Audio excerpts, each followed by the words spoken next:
Suasana ruang sidang pengadilan militer berubah mencekam sejak hari pertama kasus penganiayaan yang menewaskan Prada Laki Cepril Saputra Namo mulai disidangkan. Selama 3 hari berturut-turut, puluhan saksi dihadirkan, namun satu nama menjadi pusat perhatian. Prada Richard Bulan, rekan korban yang juga mengalami kekerasan di hari yang sama. Kesaksiannya bukan hanya membuka ulang detik-detik tragis yang merenggut nyawa seorang prajurit muda, tetapi juga mengguncang seluruh ruangan dengan fakta-fakta yang selama ini hanya beredar sebagai bisikan. Mulai dari tendangan ke bagian telinga, kondisi korban yang semakin memburuk, hingga keterlambatan pertolongan yang fatal. Semuanya terungkap tanpa bisa dibantah. Kasus ini bukan sekadar persidangan biasa. Ini adalah perjalanan menuju kebenaran. Perjalanan yang penuh air mata, penyesalan, dan kemarahan yang tertahan. Mari kita ikuti kisah lengkapnya dalam 5 narasi yang membuka tabir gelap di balik kematian Prada Laki. Selamat datang dan kembali lagi di channel Bicara Saja. Mari kita lanjut ceritanya. Gedung pengadilan militer Kupang siang itu terasa lebih mencekam dari hari-hari sebelumnya. Cuaca panas, gerbang dijaga prajurit bersenjata, dan puluhan warga berdiri di luar pagar, menunggu dengan rasa ingin tahu bercampur kemarahan. Di dalam, ruang sidang dipenuhi keluarga korban, jurnalis, dan para prajurit yang facesnya tegang, seakan mereka tahu bahwa hari itu akan mengungkap bagian paling gelap dari kejadian malam tragis itu. Di pojok kanan ruang sidang, duduk seorang prajurit muda bernama Prada Richard Bulan. Wajahnya pucat, matanya berair, dan kedua tangannya saling menggenggam erat seperti menahan gemetar dari tubuhnya. Ia adalah rekan satu barak almarhum Prada Laki Cepril Saputra Namo, seorang prajurit 23 tahun yang meninggal setelah mengalami dugaan penganiayaan di markas Kompi. Selama berminggu-minggu, Richard bungkam. Ada bisik-bisik bahwa ia diancam. Ada pula kabar bahwa ia trauma terlalu dalam dan masih dibayangi suara bentakan malam itu. Namun hari ini, tak ada pilihan lain. Majelis hakim memanggil namanya sebagai saksi utama, dan seluruh ruangan menahan napas ketika ia berdiri.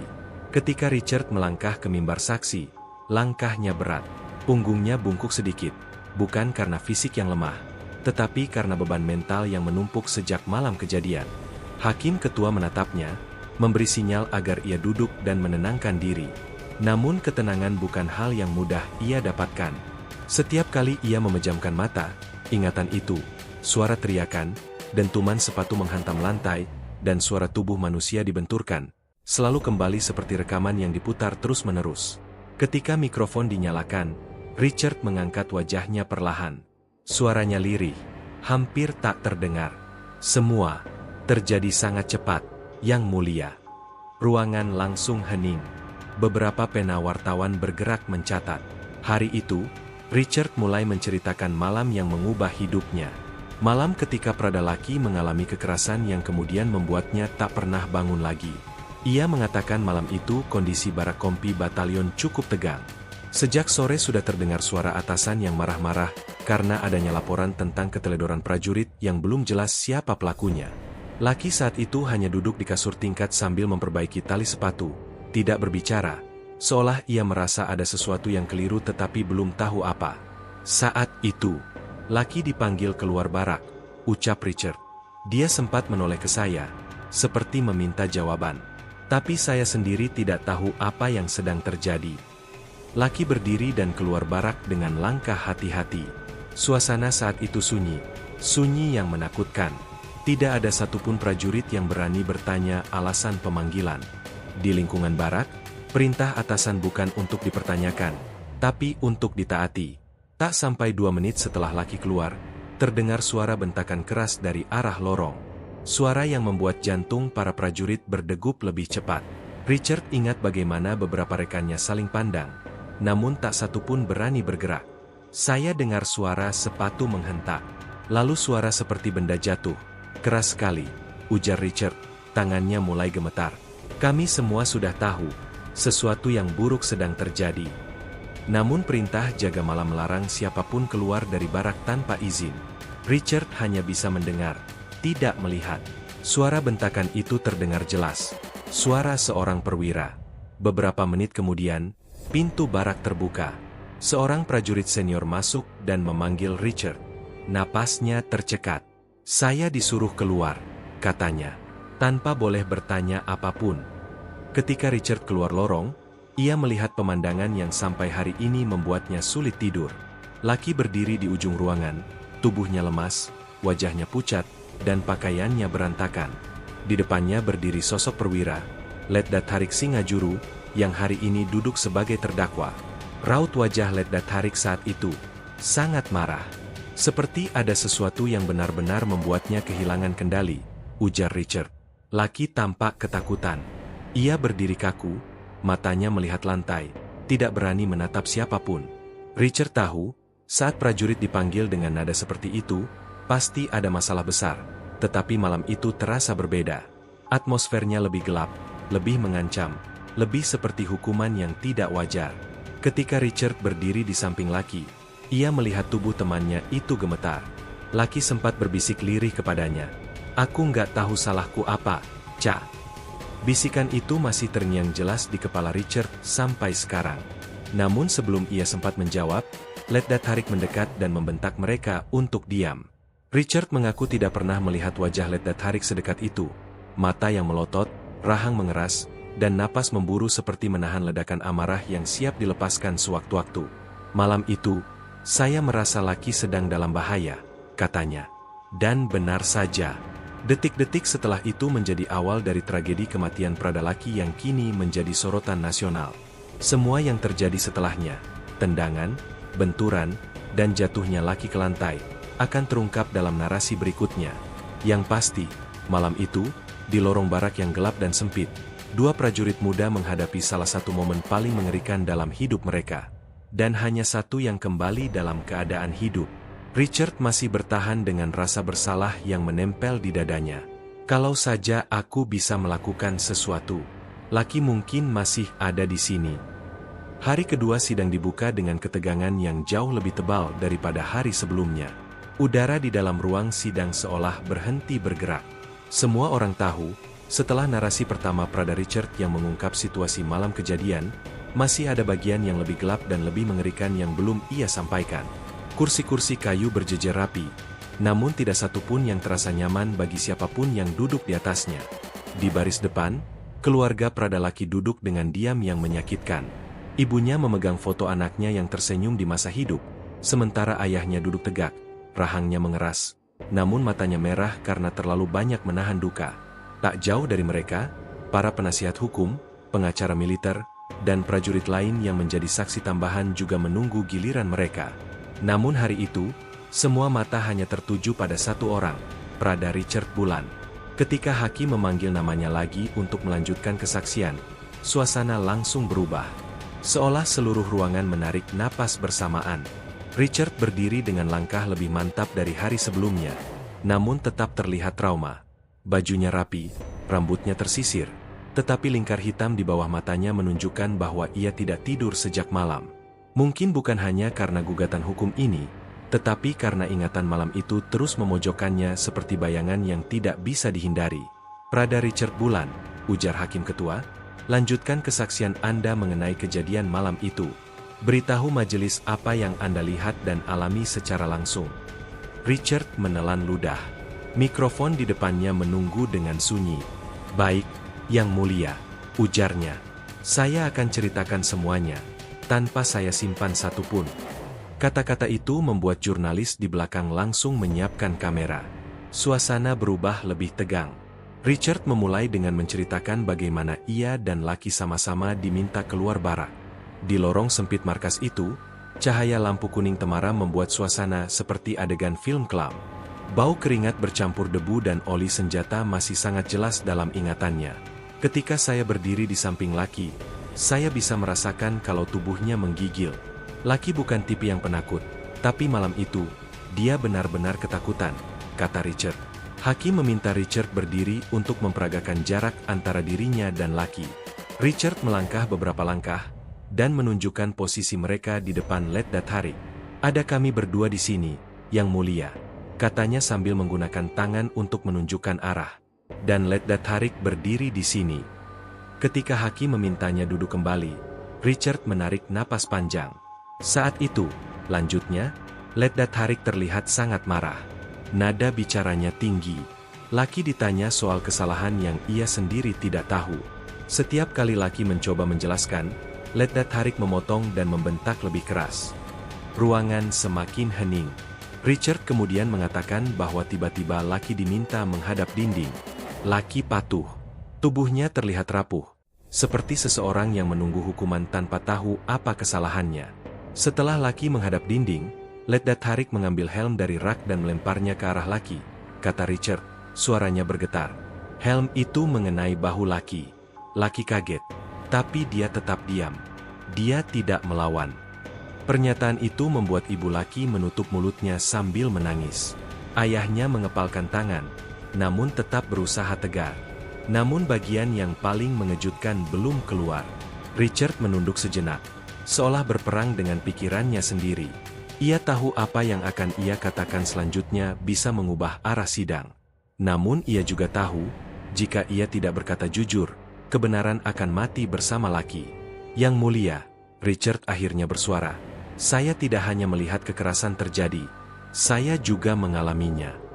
Seluruh ruangan terdiam. Apa maksud Anda? Tanya hakim. Saya juga dipukul dan ditendang malam itu, jawab Richard. Seketika terdengar suara desahan kaget dari para prajurit yang hadir. Beberapa penasihat hukum mulai berbisik-bisik dengan tergesa. Bagaimana itu terjadi? Tanya hakim. Richard mengangkat wajahnya. Kali ini lebih tegas. Saya dipaksa berdiri di samping laki. Ketika laki terhuyung setelah dilempar helm, saya masih diam. Tapi Leddat Harik tiba-tiba menarik keras saya dan menyuruh saya, jangan ikut-ikutan.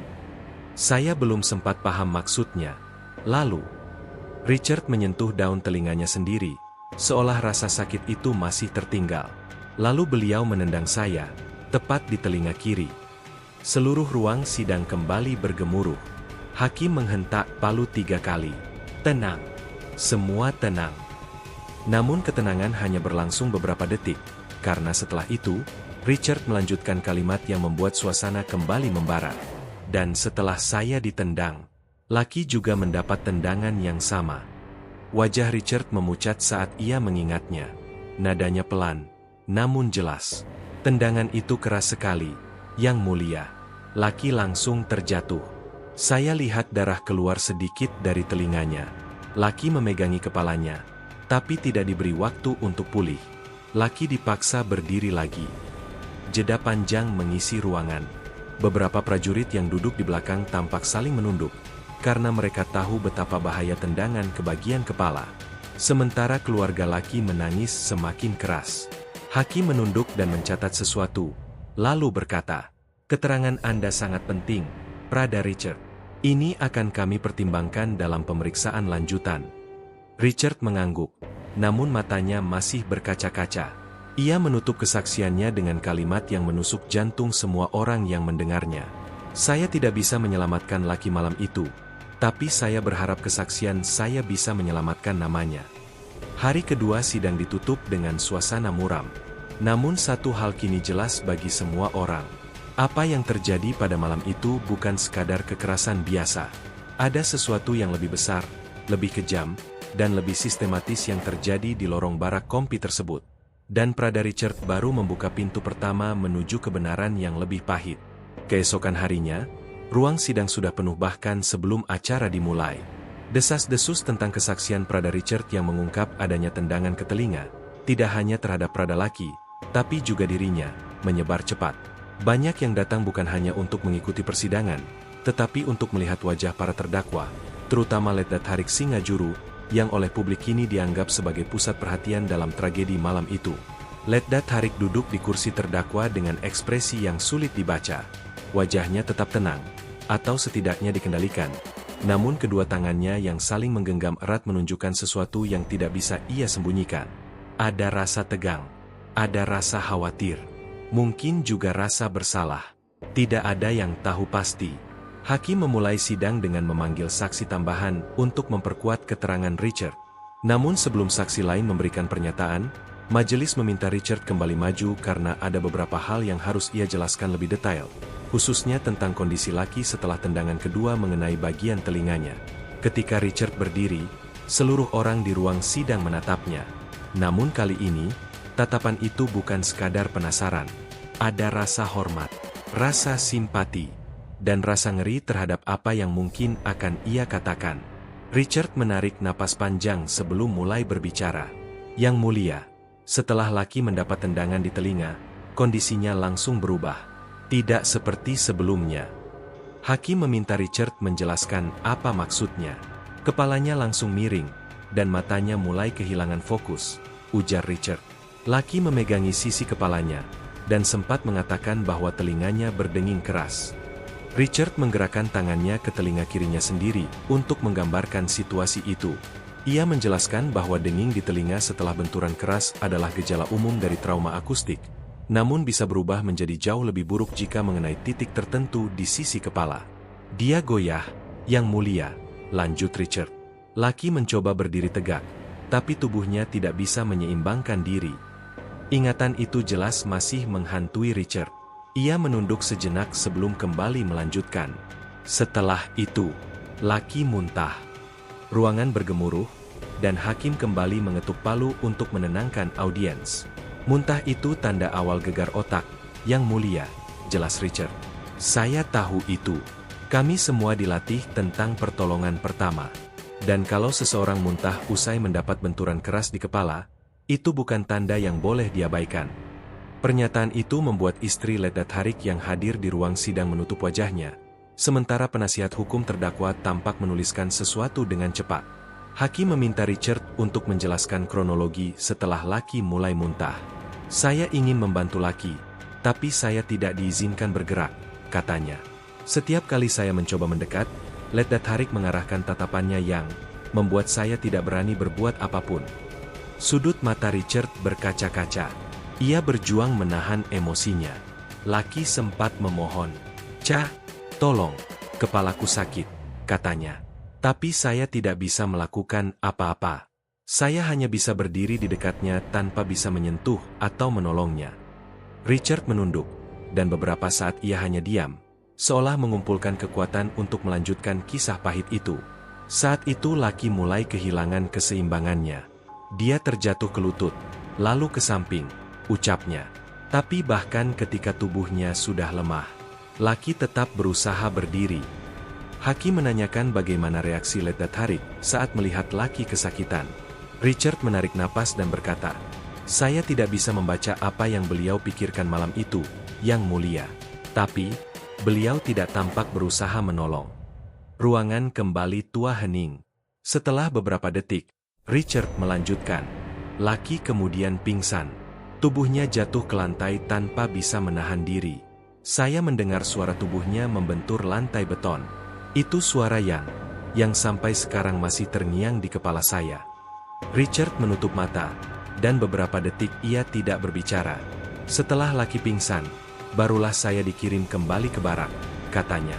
Saya tidak tahu apa yang terjadi setelah itu. Saya tidak tahu siapa yang menolongnya. Saya tidak tahu apakah respons medis diberikan tepat waktu atau tidak. Tapi ketika pagi datang, laki sudah tidak sadar lagi. Ayah laki mendengarkan kesaksian itu dengan mata memerah, namun tetap mencoba tegar. Sedangkan ibunya menangis terisak, mengingat anaknya yang dulu selalu pulang sambil tersenyum kini hanya bisa kembali dalam peti jenazah. Hakim lalu bertanya satu hal yang membuat seluruh ruangan menegakkan badan. Menurut Anda, Prada Richard, apakah menurut pelatihan kesehatan dasar militer, kondisi seperti yang dialami laki malam itu merupakan situasi darurat? Richard menjawab tanpa ragu. "Ya, Yang Mulia.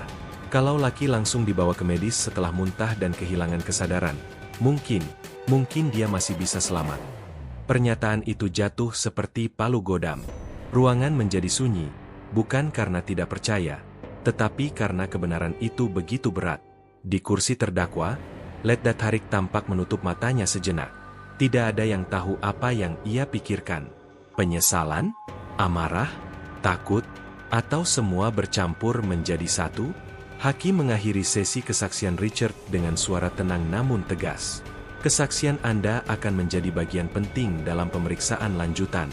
Majelis mengucapkan terima kasih atas keberanian Anda." Richard mengangguk pelan, lalu kembali duduk di bangku saksi.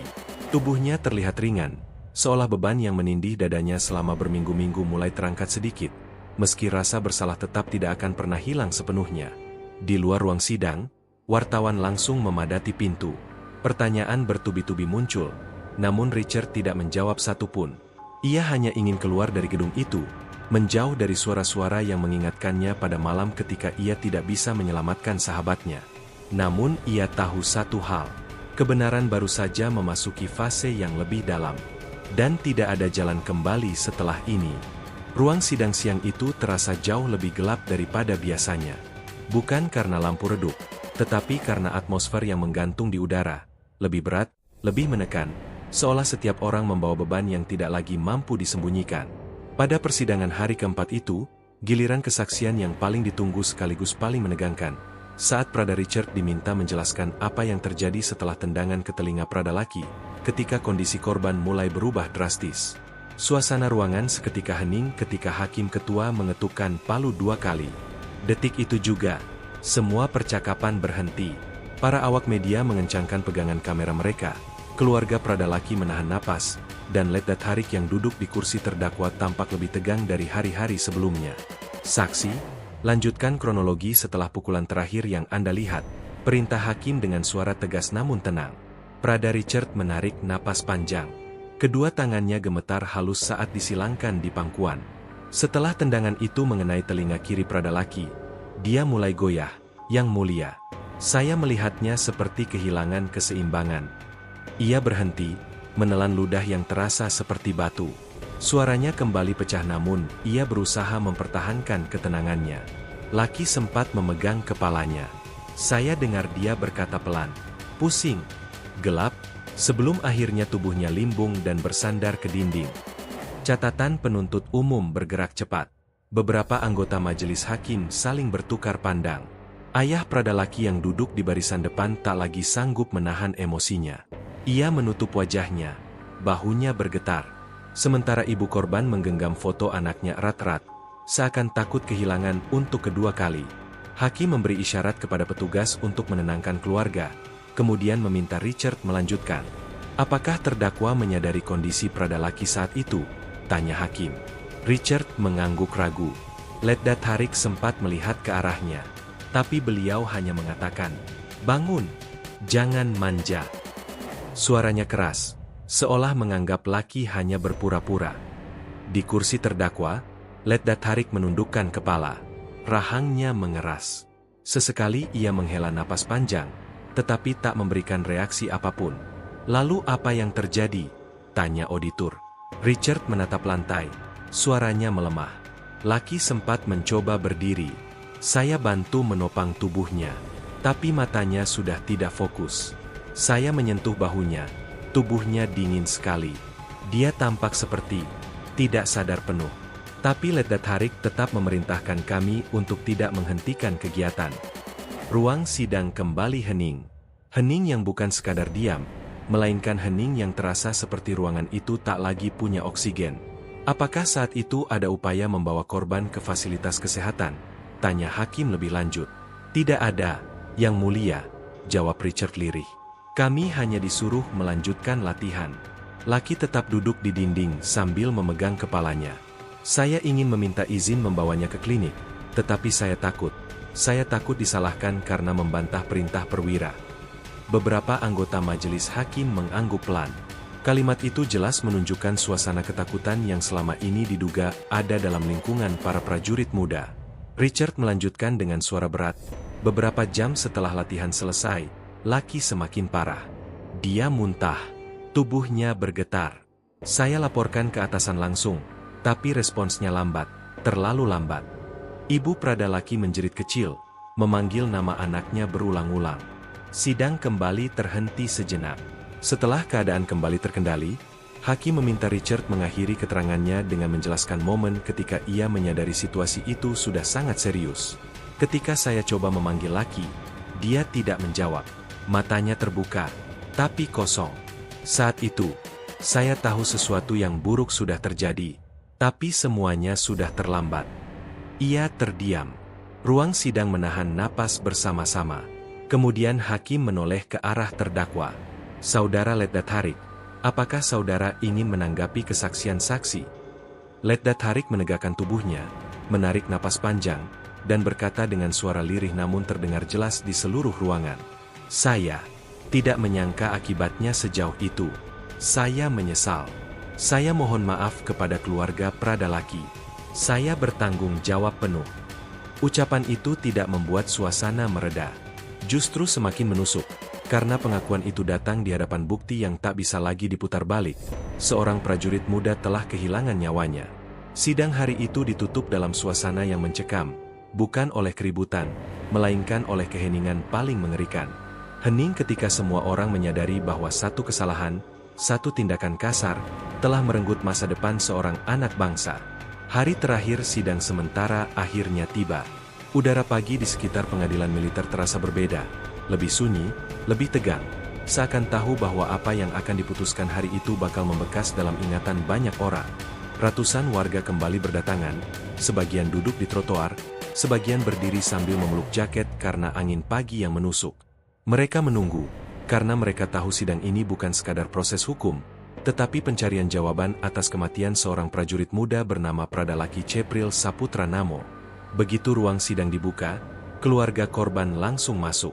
Wajah ayah laki terlihat sangat letih. Garis-garis sedih terpahat jelas di bawah matanya. Ibunya menggenggam tas kecil berisi foto laki, tidak pernah dilepaskan dari tangannya sejak awal sidang digelar. Sementara di sisi lain, terdakwa Letdat Harik Singajuru duduk dengan tubuh kaku, seolah menunggu sesuatu yang tak pernah siap ia hadapi. Hakim ketua memasuki ruangan, mengetukkan palu, dan sidang dimulai. Pada hari ini, persidangan memasuki fase kesimpulan sementara, ujar hakim dengan suara tenang namun penuh wibawa. Setelah mendengar semua saksi, termasuk keterangan langsung dari Prada Richard Bulan, kami akan menyampaikan hasil sementara sebelum memasuki agenda putusan final dalam waktu yang akan ditentukan. Di sudut ruangan, Prada Richard duduk dengan wajah pucat, matanya sembab, namun ia tidak mengalihkan pandangan dari tempat keluarga korban duduk. Sejak awal, ia merasa bahwa ia memiliki tanggung jawab moral untuk bersaksi sejujur mungkin, meski rasa takut terus menghantuinya. Penuntut umum berdiri terlebih dulu. Dengan berkas tebal di tangan, ia membuka kesimpulan tuntutan awal. Berdasarkan keterangan saksi, rekaman internal, serta kondisi medis korban setelah insiden, kami menyimpulkan bahwa tindakan penganiayaan yang dilakukan terdakwa Letdat Harik Singajuru telah menimbulkan dampak fisik serius yang berkontribusi pada memburuknya kondisi Pradalaki. Beberapa orang di kursi pengunjung mengangguk pelan. Selain itu, lanjut auditor, terdapat kelalaian dalam memberikan pertolongan pertama meskipun korban menunjukkan tanda-tanda henti fungsi neurologis setelah tendangan ke kepala. Penundaan ini merupakan bagian dari rangkaian kesalahan fatal. Letdat Harik menatap meja, kedua tangannya mengepal. Ia tidak membantah. Tidak hari itu, tidak sejak hari Richard memberikan kesaksian paling berat 3 hari sebelumnya. Setelah auditor selesai, giliran tim penasihat hukum terdakwa berdiri. Mereka mencoba memberikan versi pembelaan, namun suasana di ruang sidang sudah terlalu berat. Setiap kalimat pembelaan terdengar seperti berusaha meraih sesuatu yang sejak awal tak mungkin lagi diselamatkan. Kami memohon agar majelis hakim mempertimbangkan bahwa klien kami telah menunjukkan penyesalan dan bersedia bertanggung jawab, ujar pengacara. Tidak ada niat membunuh. Situasi terjadi dalam konteks latihan dan disiplin militer. Ibunda Pradalaki menunduk, menahan tangis. Baginya, kalimat-kalimat pembelaan itu tidak mengubah fakta bahwa anaknya kini hanya tinggal foto. Setelah semua pihak menyampaikan pendapat, ruang sidang kembali sunyi. Hakim ketua menghela napas panjang sebelum berbicara. Berdasarkan seluruh keterangan saksi, bukti-bukti, serta pertimbangan awal, majelis hakim menyimpulkan bahwa terdapat cukup alasan untuk menyatakan terdakwa melakukan tindakan penganiayaan yang berkontribusi pada kematian Pradalaki. Seketika terdengar isakan tertahan dari ibu korban. Ayah laki menunduk dalam-dalam, memejamkan mata seakan mencoba menahan amukan emosinya. Beberapa penonton menyentuh bahu satu sama lain, suasana emotif menyelimuti ruangan. Namun hakim belum selesai. Putusan final akan dibacakan setelah masa musyawarah majelis hakim. Sidang hari ini dinyatakan ditunda. Ketukan palu terdengar 3 kali. Suara yang biasanya hanya formalitas kini terasa seperti gema yang mengguncang seluruh ruang sidang. Begitu sidang ditutup, ruangan berubah menjadi lautan tangis. Ibu Pradalaki memeluk foto anaknya sambil berulang kali menyebut namanya. seperti ingin memanggil kembali jiwa yang telah pergi. Ayahnya mencoba menenangkan, namun suaranya bergetar hebat. Di sisi lain, Letdat Harik tidak bergerak. Matanya kosong. Seolah ia baru saja benar-benar menyadari betapa besar kerusakan yang disebabkan tindakannya.